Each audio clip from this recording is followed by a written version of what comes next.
Hi, I'm Bud Darr, President and CEO of the Cruise Lines International Association, and I have a couple of pleasures to report today. One is I'm in Madeira. How cool is this? What a great place.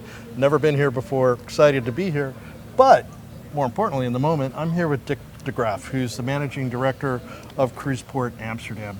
Dick, thanks so much for taking a few minutes to talk with us here. And I was wondering if you could maybe describe a little bit in the Port of Amsterdam, where I know the community has not always embraced cruise in its entirety. How do you find the right balance between protecting the business and getting the benefit from that, but also protecting the livelihoods of quality of life in the community? Well, so we start with the hardest question, obviously. Yes, that's what I did. Well, lately you obviously heard that the City Council has advised to close the terminal by 2035. They base themselves on not on facts and figures, which is my task to feed them with the right facts and figures. What we do to keep the city livable is that we reduce the number of sea cruise ships to a maximum of 100 per year. We have the shore power installation operational as of 2025, and it's mandatory as of 2027, so 3 years ahead of the European regulation. We have reduced the number of river cruise ships, and they all have shore power, so there isn't any ship in Amsterdam, river or sea cruise, that doesn't use the shore power that we have. We are able to regulate the number of tourists going into the city center. For example, if it's too busy or crowded on the Dam Square between 12 and 1 o'clock in the afternoon, we can ask the tour operators or the people on board, please start your tours around 1 o'clock when it's more quiet. And it's for the passengers also a much nicer environment to walk in a city where it's not too crowded.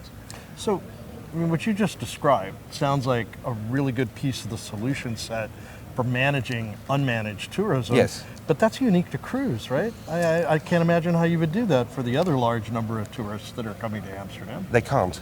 And that's why we started a working group with the City Council as well to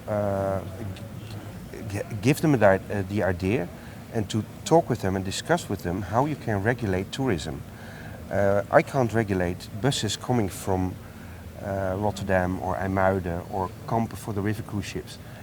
Every passenger wants to visit Amsterdam. Well, most of the passengers want to visit Amsterdam.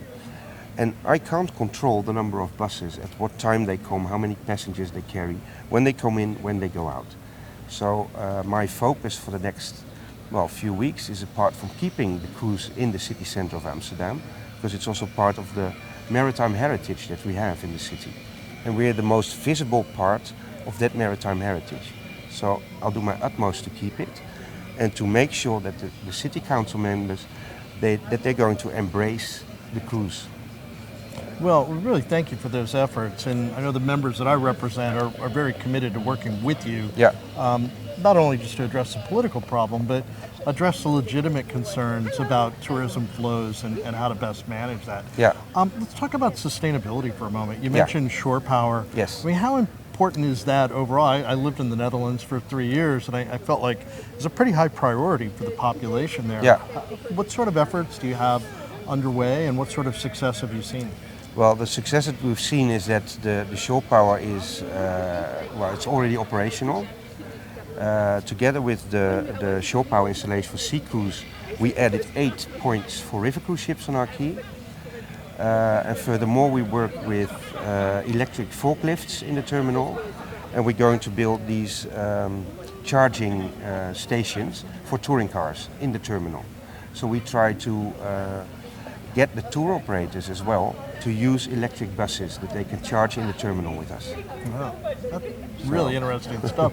So, just one last question. I really appreciate that Cruiseport Amsterdam is a member of CLIA as an executive partner. I mean, do you find that it's helpful for your relationship with the industry and the rest of the community to be an executive partner? Absolutely. Yeah, that's since we became a member. I think it's I don't quite remember when that was. I think it must have been 10 years ago or something.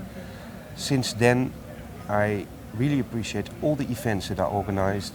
Like it's informal evenings, it's workshops, it's best practices, it's a lot of social interaction between my counterparts in other ports with executives from CLIA and with the cruise lines.